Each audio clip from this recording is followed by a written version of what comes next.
নমস্কার বন্ধুরা, আজ আমি আপনাদের দেখাবো মটন কারি। প্রথমে আদা আর রসুন পেস্ট করে নিলাম, তারপর কাঁচা লঙ্কা পেস্ট করে নিচ্ছি। তারপর মটন গুলোর মধ্যে একটু লবণ,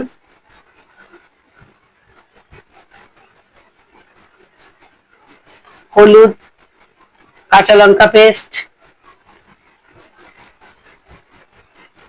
আদা রসুন পেস্ট,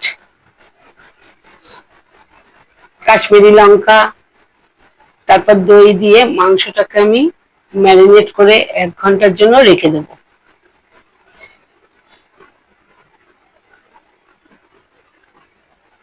তারপর আমি একটা ভাজা গরম মশলা তৈরি করলাম। কড়াইয়ে তেল বসিয়ে তেজপাতা ফোড়ন দিয়ে 1 চামচ হলুদ আর 1 চামচ কাশ্মীরি লঙ্কা দিয়ে একটু নাড়িয়ে নিলাম। তারপর আলুগুলোকে লাল লাল করে ভেজে নেব।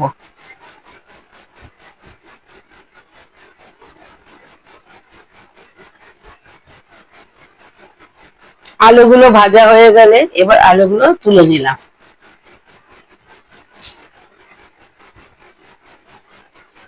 তারপর সেই তেলের মধ্যেই পেঁয়াজ কুচি দিয়ে দিলাম।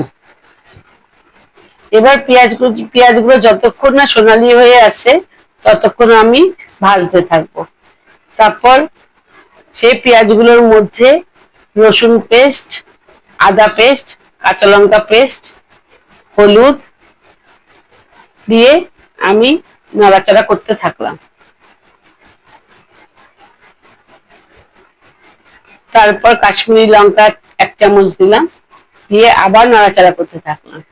তারপর ম্যারিনেট করা মটনটা আমি কড়াইয়ে ঢেলে দিলাম। কড়াইয়ে ঢেলে দিয়ে আমি ওই মশলাগুলোর সঙ্গে মটনটাকে কষাতে থাকলাম।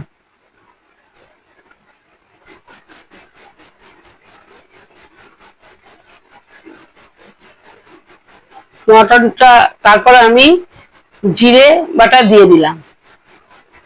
তারপর আবার নাড়াতে থাকলাম। মশলা কষে এলে, মটনটা কষে এলে টমেটো পিউরি দিয়ে দিলাম, তার সঙ্গে নুন দিলাম পরিমাণ মতো।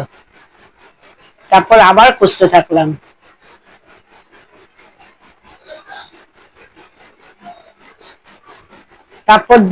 তারপর আলুগুলো দিয়ে দিলাম।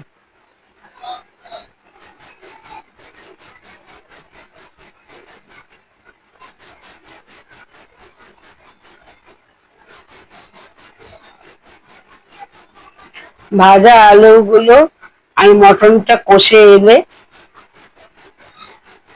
এবার আমি গরম জল দিয়ে দেব। গরম জল দিয়ে একটু নাড়াচাড়া করে আবার আমি মটনটাকে ঢেকে দেব।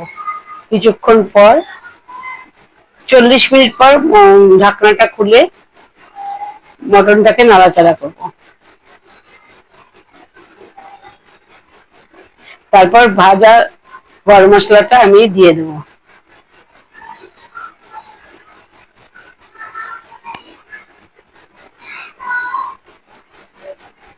এবার আমার তৈরি হয়ে গেল মটন কষা।